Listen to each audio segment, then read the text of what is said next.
Сәлеметсіздер ме балалар? Бүгін біз сіздермен 3-ші сынып ағылшын тілі activity book'тың 10-шы сабағын өтетін боламыз. Model check дейді, vocabulary.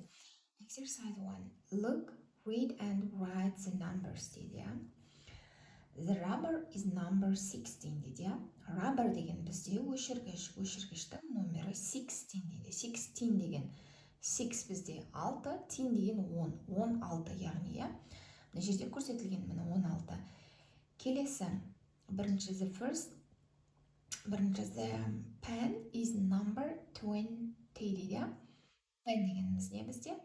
Ручка, ручканың номері 20 дейді. 20.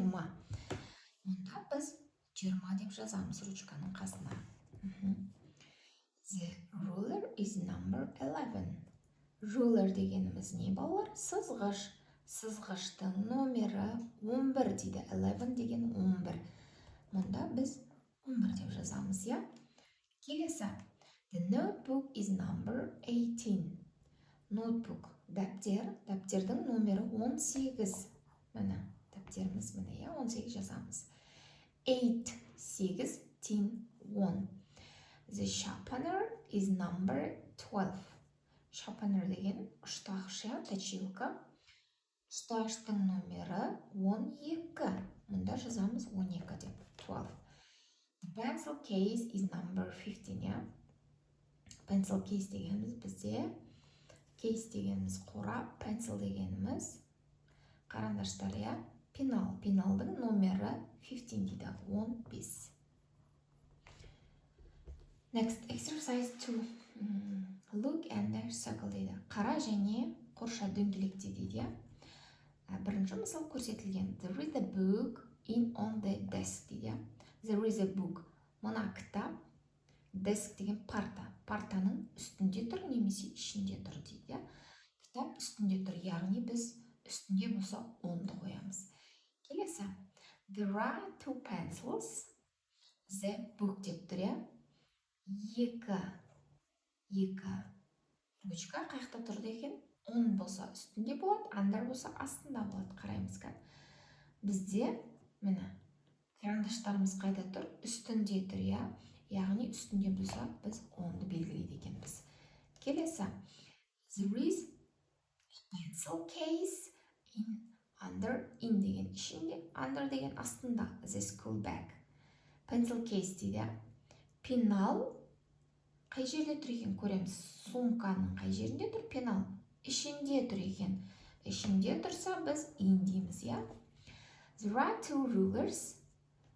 Rulers, сызғыш. Екі сызғыш. The desk. Desk деген парта. Екі сызғыш партаның қайда тұр? Астында. Астында тұрса біз under дейміз, There is a book. The notebook дейді, There is a pen, sorry. There is a pen. Ручка.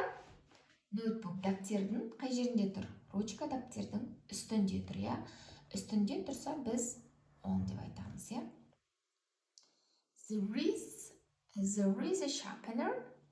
The desk. Sharpener дегеніміз ұштағыш астында тұр, Астында тұрса біз under дейміз, Балалар, бірге қайталайық. Егер үстінде тұрса 10 дейміз, 10.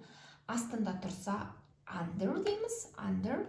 Егер ішінде тұрса in дейміз, Келесі exercise 3. Write the plurals дейді, Көпше түрге келтіріп жаз дейді. Бізде көпше түрге келтіруіміз үшін жай ғана S әрпін жалғайды екенбіз. Қазақ тілінде лар, лер, тар, тер болса, ағылшын тілінде S жалғаймыз. Бірінші мысалда көрсетілген door, есік, doors, есіктер. Book, books. School bag, кітап, school bags. School bag, сумка, school bags, сумкалар,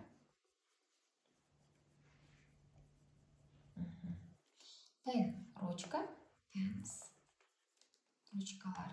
Ruler, сызғыш, rulers, сызғыштар.